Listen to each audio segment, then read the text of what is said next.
Well, hello. It's been a while since I've done a video, and it's mid-July, and I've been doing quite a bit of paddling in my canoe, and I just wanted to talk a little bit about my paddling style and why I do the things that I do. As many of you know, I paddle a solo canoe, so the seat in my life jacket.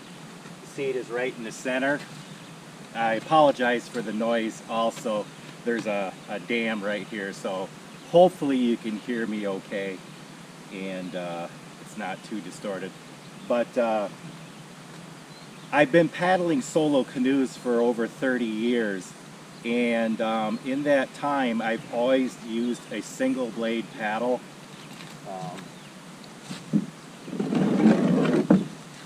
Either a straight shaft like this or a bent shaft like this. I always carry a spare paddle just in case. I have had instances where I've gotten pretty excited in bringing in a fish and dropped my paddle, and it was very nice to have that spare paddle. So always bring a spare, and they do break, but very rare that happens. These bending branches is the model that I typically go with. Is very sturdy paddles. I've never had one break in the 30 plus years I've been using them. So very good paddles. So as you probably notice, both of the paddles are single blade. I'd say in the last decade or so, it's become very popular in solo canoes to use a double blade kayak, a type of paddle that you would use in a kayak. And until recently that really wasn't a thing. Maybe in some of the smaller canoes where the seat's on the floor, that was being done, but really it's become very popular lately. I personally do not care for a double blade paddle. I like my single blade paddle. I like to be in control of the stroke, and we'll talk about stroke here in a little bit. But yeah, I just don't like the double blade. You need a super long one in a canoe, otherwise you're banging on the gunnels, and that's never good. So yeah, I understand why people use them.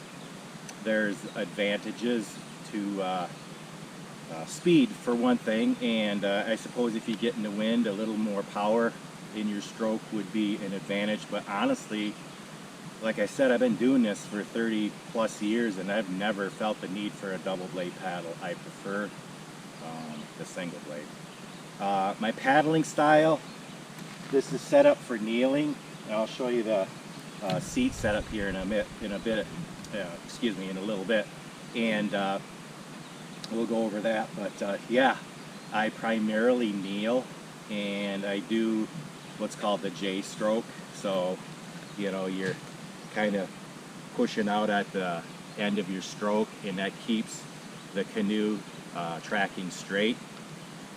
When it's calm, you can do the J stroke pretty much effortlessly. Once you get that technique down, it's very easy to do. And I typically lean the canoe on the side I'm paddling a little bit. Also, if it does get windy, or if I need a little more power in my stroke, I will do the switch. I will switch sides. I'll do 3-4 power strokes on one side, and then switch and do some on the other side. So that's primarily how I paddle. Nothing against people who want to use a double blade paddle. For me, I'm you know, I guess I could be called a traditionalist. I learned how to paddle by watching Bill Mason videos, The Path of the Paddle, and I know he didn't paddle a solo canoe. He actually paddled solo in a Chestnut Prospector backwards in the bow seat. So, but still, he never entertained the idea of using a double blade paddle. That wasn't a thing back then. Back then, double blade paddles were for kayakers, and this is a canoe paddle. You use it in a canoe. And personally, I still feel that way. So that's how I roll. So don't mean to offend anybody if you're different than me, but I'd like to hear your comments. if you would. All right, I'm gonna go over my setup in this canoe. I'm paddling a North Star Northwind Solo, and I have it set up with kneeling drops. So as you can see, there's very little drop, especially in your rear. It tilts towards the front, so it sits up a little higher so you can get your feet underneath the seat. I use a kneeling pad for comfort on my knees, and I also use I'll slide a pool noodle underneath my ankles, and boy, that really adds to the comfort level. So that's my basic setup. So like I said, the canoe that I'm paddling is a North Star Northwind Solo. It's 15.5 feet long, and I believe it's 29 inches at the widest. So it's a narrow canoe, but that makes it easy to maneuver. It tracks well, and yeah, I'm real happy with it. It's the Starlight layup, so it's made out of a Kevlar or a Negra material, and yeah, it's 28 pounds and super lightweight, very durable. But it's one of those canoes that it doesn't have a gel coat, it's just a skin coat, and it isn't as durable as some of the other layups like IXP makes North Star makes IXP canoes, which are in the 40-pound range, and they're extremely tough and durable. These are durable, but you have to be a little more careful with them. They do require that you don't crash into shore, be careful around rocky areas, don't be hitting rocks. I typically get my feet wet when I get in and out, just to prevent excessive scratching and wear on the hull. But other than that, I just use it a lot. I use it a lot, and honestly, it's held up very well in the short amount of time I've had it. I don't have hardly any scratches or anything on it. So yeah, I am really liking the canoe thus far. I'm set up. I'm going to go out and do some fishing today. So as you can see, I've got my rod and reel. Typically when I go out, I always take along a bow line bag and a stern line bag. Probably overkill for just a day trip, but if you pull ashore, it's good to have some line to tie off with, and they're easy to get on and off. They're NRS makes them, and they just snap on and off. Got my little folding fishing net, probably too small for a large pike, and but I can get most of the fish I catch in there and land them. I have a thwart bag that I keep all my essentials, some fishing stuff and other things I have in there, and I have a little insulated water bottle holder. And I don't have this clamped on yet because I'm going to put my wallet and cell phone in there, but I always take a little dry bag for things that you do not want to get wet, just in case you do have a tip over, which I, knock on wood, have never flipped a canoe. I have a little baler, a little half milk jug, and a lot of times that ends up getting used as my pee jug. But like I said earlier, I have two paddles, straight shaft. I've got back here as my spare. I'm going to be using the bench shaft today. It's nice and calm, flat water here. If I was on a twisty river or rougher water, I'd switch over to the straight shaft for a little more leverage and control. That's just my GoPro mount there. Of course, I always wear my life jacket. I'm in my 60s now, and I'll be honest, I'm not the greatest swimmer, so it's just something I get used to, just wear it. So I know it's a personal preference, but yeah, so that's basically how I roll in my rig. And I'm gonna shut up now and quit babbling, and we're gonna go park the car, and I'm gonna get out on the water. All right, out on the water now, and just gonna go through a little bit of a demo on how I generally paddle.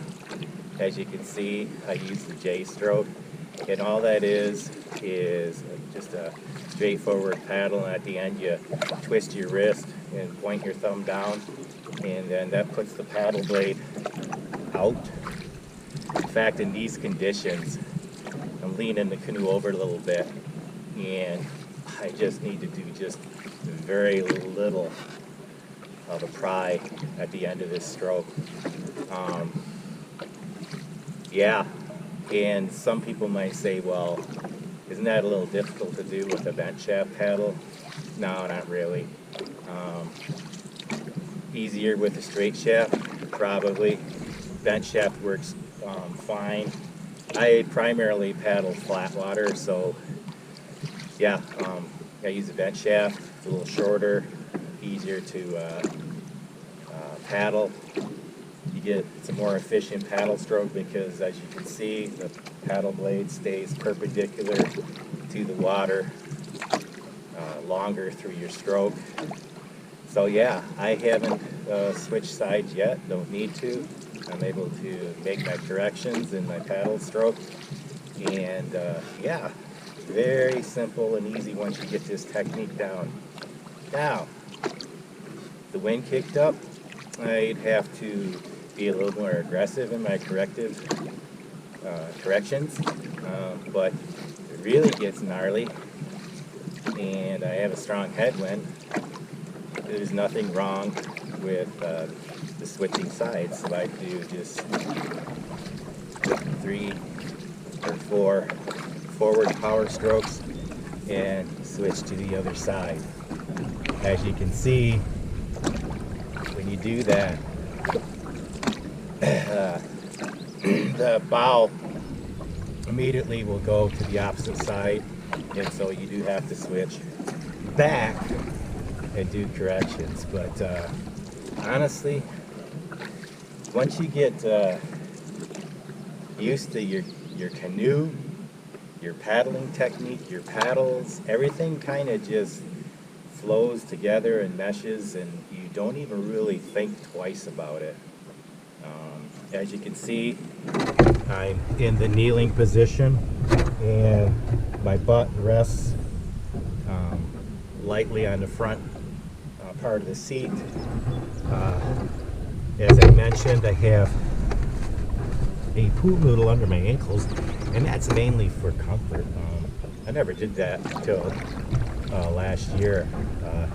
I saw a recommendation on Facebook from somebody, and oh my, it's very comfortable. And like I said, I'm in my 60s, and I know that at some point my knees aren't going to be able to take this for much longer. I'm able to kneel for about an hour and a half, 2 hours max, and then I need to stretch my knees. So it's no problem to switch out and just sit on the seat and paddle that way. I'm totally fine with that too.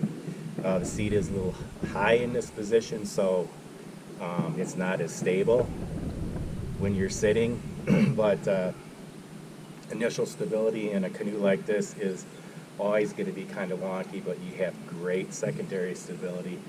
I can lean this thing way over to the gunnels at sometimes. I don't like to do it. It kind of makes me a little nervous, but you can, and it's not gonna tip over. So yeah, so that's it. Just a basic J stroke, and I can paddle 90% of the time like this in calm to moderate winds. And yeah, some people do a C stroke and do a little bit of correction at the beginning of the stroke. And yeah, nice and quiet out on the water this morning. Well, I am going to shut up and quit talking here. And I brought my fishing rod, so I'm going to get some fishing in, and I'll probably stop a couple times and get some shots from the shore so you can kind of get a better idea of how that paddling technique works. But hopefully I've explained it well enough. But that's how I roll in my canoe paddling, so I've been doing it for years, so that's how I do it. Beautiful.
Well, there you have it. I hope you get a pretty good idea how I paddle my North Star Northwind solo canoe and how I paddle solo canoes in general. Been doing this, like I say, I started paddling solo canoes back in the early 90s. So yeah, it's been a little over 30 years and or right around 30 years. But yeah, so like I said in the beginning, there seems to be a push towards using double blade paddles in solo canoes, but as you can see, you don't really need to. I don't think you need to. I prefer the single blade, and as far as I know, at least for now, I plan on sticking with the single blade until they put me in the ground or whatever. But yeah, I really don't feel the need for a double blade. If you disagree with me, let's chat about it in the comments. So, but yeah, it's a beautiful day out there, and I'm looking forward to getting some fishing in. If I happen to catch a whopper, I'll turn on the GoPro and you'll see it. But yeah, thanks for tuning in, and if you haven't subscribed to my channel, I would appreciate it if you'd give it a look, check it out, and if you'd like to subscribe, please do. Give it a thumbs up. This all helps to get me out on YouTube a little bit more and a little more of an audience that way, so I appreciate that. But it's a beautiful morning, and I hope you're out on the water too, or whatever you're doing. I hope you're having a great day. Thanks again for watching. Have a great day.